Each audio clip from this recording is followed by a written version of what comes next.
Invincible Season 2 begins this weekend after a long break, and we here at Key Issues have seen the first half of Season 2, episodes 1 through 4, and today's video is going to be my brief thoughts on the series. I'm not going to go too in-depth. This is going to be a spoiler-free review. After all, it's been 2 years and I don't want to ruin anybody's long wait by telling you that Mark Grayson dies in the shocking first episode. Come on, I'm just kidding with you. You know I would never violate your trust. We're not a spoiler YouTube channel. We're just regular old...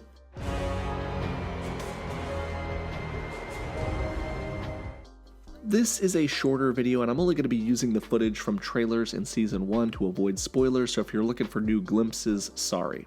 I guess to save everybody some time here, if you want to know if this season is worth the wait, yeah, it's worth the wait. Invincible, much like Amazon's The Boys, to me has seemed like the exact type of show for people who are burnt out on cookie-cutter MCU projects. It's an expertly adapted show that respects the source material enough to put the best of everything into it to make an excellent final product. From the voice acting to the animation, everything is top-notch, but behind that, the story Invincible tells is fun, deep, and has enough well-developed characters that everybody out there is sure to find something that they're gonna like. At this point, Invincible is probably my favorite comic book series of all time, and I'm telling you that now so that you know I am biased. But sometimes being biased makes the act of satisfying the viewer more difficult. Well, they succeeded. As far as the story being told goes, well, for those of you who have not read the comic book series, the first few arcs feel very satirical in how they approach comic book storytelling, with the series coming into its own a bit later. The show itself mirrors that, with the same predominantly lighthearted comic booky tone with brief blasts of the ultra-violence the series is known for, designed to hook viewers. The series continues to adapt the comics, and the next logical story beats are all there and done well. There isn't anything majorly surprising to readers like me, and that's fine, but if you haven't read the series, I think there's actually enough variety in the new characters we meet, the story beats, sets, and the brutal action that you're going to be pleasantly surprised at the direction the story goes.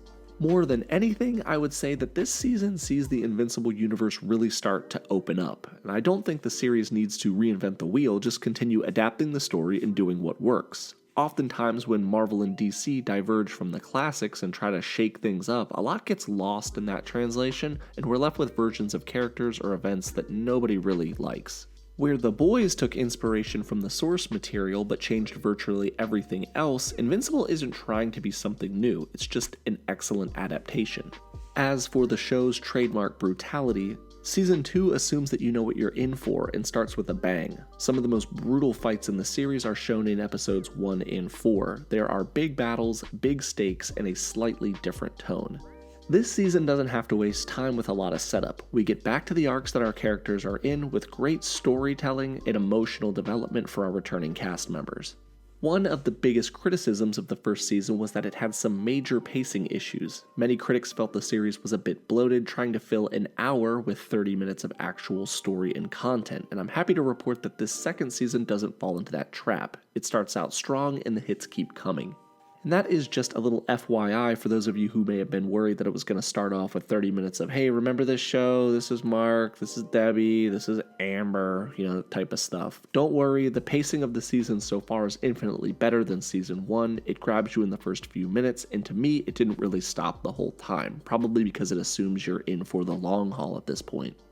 When it comes to the characters shown this season so far, the first 4 episodes have a lot of familiar faces and establish many of the allies and threats we will deal with in the coming episodes and seasons. There are a ton of new places, people, and settings, and most of those will be discussed in upcoming standalone Key Issues videos.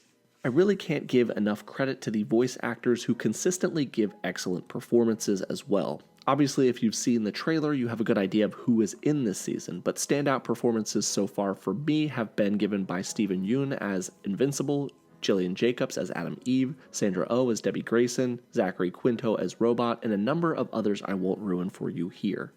New voice actors to the series that give great performances are Peter Cullen, who does the voice of Optimus Prime, you might know him as that, Jay Farrell of SNL fame, and Sterling K. Brown, who needs absolutely no introduction.